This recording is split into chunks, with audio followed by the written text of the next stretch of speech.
This is PC747. Welcome to the neXup, where I cover the latest topics in consumer tech and entertainment. Let's start in tech. Google launches the Google One. Basically, it's reimagining their cloud service. And look, if you already have Google Drive, you're probably somewhat aware of it. But all they did was up the ante. So instead of getting 10 gigabytes of data for free, it goes up to 15 gigabytes of data. And if you want to go ahead and get into more storage, for $1.99 per month, you get 100 gigabytes of data. $2.99 a month, you get 200 gigabytes. And if you're willing to go as much as $100 a month, you can get a terabyte. Look, initially, you're not going to be able to sign up for this service. But hey, if you're interested, head over to Google, click on that link, and you can go ahead and sign up for whenever you are ready to load on. The red hydrogen phone. If you're not familiar with this phone, Marques Brownlee actually showed it off in August. It's pretty much Red, and then if you're not familiar with the company Red, they basically are responsible for creating some of the best in high definition cameras. If you've been to a movie theater as of late, you've probably seen them when you get ready to watch your movie, and just right before that movie comes on, you get this advertisement by this company who's sharing a short that is sponsored by Red. That's the same company. They're responsible for putting out some of the best cameras out there, and now they're ready to put out a phone. At $1,200, it's like, who would actually carry this phone? Because it was hard enough as it is to get people to buy into $8,000 iPhone. And now you got this company out here talking about a $1,200 Android phone. But hey, AT&T and Verizon is looking to carry that phone. So if you're interested, in a couple months, you may be able to buy this phone. Now, I don't see this being for the average consumer. Like I said, $1,200 for a phone that really is kind of a concept design. When you look at the holographic display they're trying to bring out there, the idea that you can buy different attachments to make into a camera so that you can shoot 4K films and so on. A lot of people don't care about that. I think this is going to probably end up being for the people that are looking to get into the film industry, especially those that are in Hollywood. But like I said, for the average consumer, this is not going to be a device for you. And it's going to be interesting to see how they market this device. And it's kind of surprising to see that, AT&T Verizon would actually sponsor this phone. But hey, in a couple months, we'll get a chance to see how they will market it. OnePlus had their press event a couple days ago. I launched the OnePlus 6 starting at $529. 6.3-inch AMOLED display. It will come with Snapdragon 845, 16 and 20 megapixel dual camera, 8 gigabytes of RAM, and the added benefit of being able to load Android P developer preview. This phone is pretty much going to be for those who like that Pixel line of phone. You pretty much want close to stock Android, and you're going to get that here. $529, considering that your Pixel is 2 XL is running close words up to $700 and more.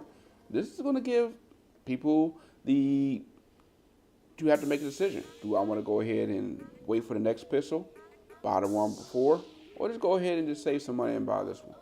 Well, if you're interested in picking up the OnePlus 6, you'll be able to go ahead and get it May 22nd. You can actually go ahead and pre-order it on the site right now.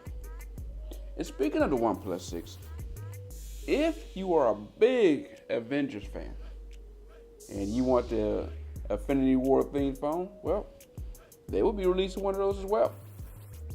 This phone is pretty much going to have a Kevlar back, Avengers themed wallpaper, as well as a phone case. Unfortunately, it will only be available for those in India. So I really think this is going to be a miss right here, as I think the market for this phone would have been heavy here in the States.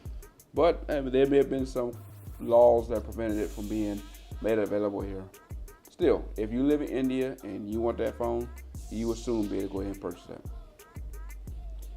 In other news, Location Smart, pretty much responsible for collecting data from AT&T, Verizon, Sprint, and T-Mobile about your phone's location. Well, they had a little issue a few days ago on their website. Someone could have went on that website and located a person's cellular location. All they had to do was go in there, type in the phone number, and boom, they could find out exactly where that phone is located. Look, at a time where we have people who already just do not trust companies out there, especially with Facebook having their misstep, and it's like every other week you hear about a company finding some way to lose somebody's information. It's going to be interesting to see how we go ahead and move beyond this, because we're at the point where we are having more connected devices. Everything from phones and electronic devices, TVs, cars, and if we are not able to protect people's information, it brings me to be concerned about how we're going to protect people's stuff that's connected to the cloud. It's going to be something that it really needs to be explored on how we do a better job protecting people's data. The final topic as far as tech is my open discussion. I pretty much want to start an open discussion that's on multiple platforms, from forums to Google+, Facebook, Twitter. And this was inspired by the latest show of Joy Life. So I'm a big Pixel fan, the Nexus fan first, pretty much the Nexus Pixel line. And every time Google put out an update, I'm all over it. I love it, man. It's like nothing is better than pure Android. I talk about it all the time. You know, I don't care too much for Samsung devices because I don't like skins, I don't like bloat. I want vanilla, pure Android. And the question has to be asked is, have we as Pixel fans become the new Apple fanboy? And this is what I mean.